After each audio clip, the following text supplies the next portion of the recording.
La France semble avoir le plus d'influence sur ses anciennes colonies, quand on la compare aux autres empires coloniaux précédents.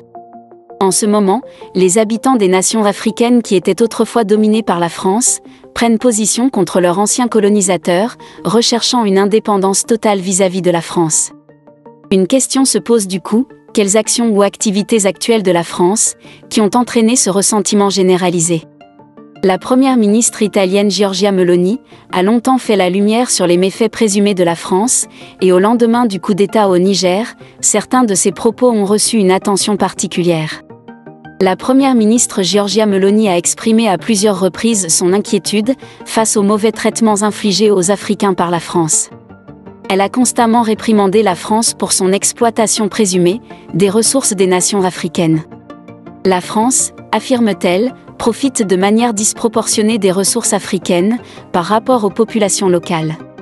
Meloni estime que s'attaquer au problème de l'immigration clandestine nécessite de mettre fin à l'exploitation des Africains et de leur permettre de se libérer de ces pratiques d'exploitation. Écoutez ce qu'elle dit. Ici, il s'agit d'un enfant qui travaille dans une mine d'or au Burkina Faso. Le Burkina Faso est l'un des pays les plus pauvres du monde. La France imprime de la monnaie coloniale pour le Burkina Faso, qui possède de l'or. En contrepartie, les Français exigent que 50% de tout ce que le Burkina Faso exporte finisse dans les caisses du Trésor français. L'or que cet enfant descend dans un tunnel pour extraire, finit majoritairement dans les caisses de l'État français. Donc, la solution n'est pas de prendre les Africains et de les amener en Europe, la solution est de libérer l'Afrique de certains Européens qui l'exploitent, et de permettre à ces gens de vivre de ce qu'ils ont.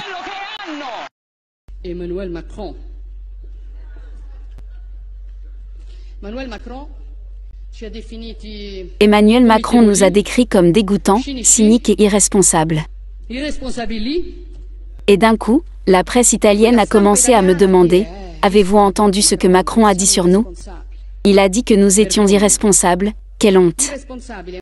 Les irresponsables, Emmanuel Macron, sont ceux qui ont bombardé la Libye parce qu'ils craignaient que l'Italie n'obtienne d'importantes concessions énergétiques avec Kadhafi, et nous ont laissés face au chaos de l'immigration clandestine, auquel nous sommes confrontés aujourd'hui.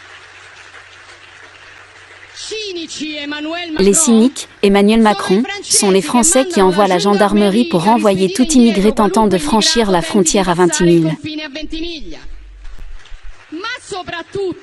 Et surtout, et parce qu'il faut bien dire, dégoûtante est la France qui continue d'exploiter l'Afrique en imprimant de l'argent à 14 pays africains, en leur faisant payer des frais monétaires,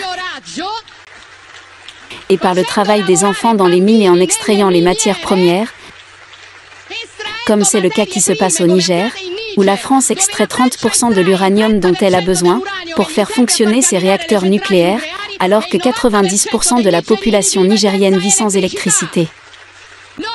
Ne viens pas nous donner des leçons, Macron, les Africains abandonnent leur continent à cause de toi. La solution n'est pas de transférer les Africains en Europe, mais de libérer l'Afrique de certains Européens. Nous n'accepterons pas de leçons de votre part, est-ce clair? Quel dommage France!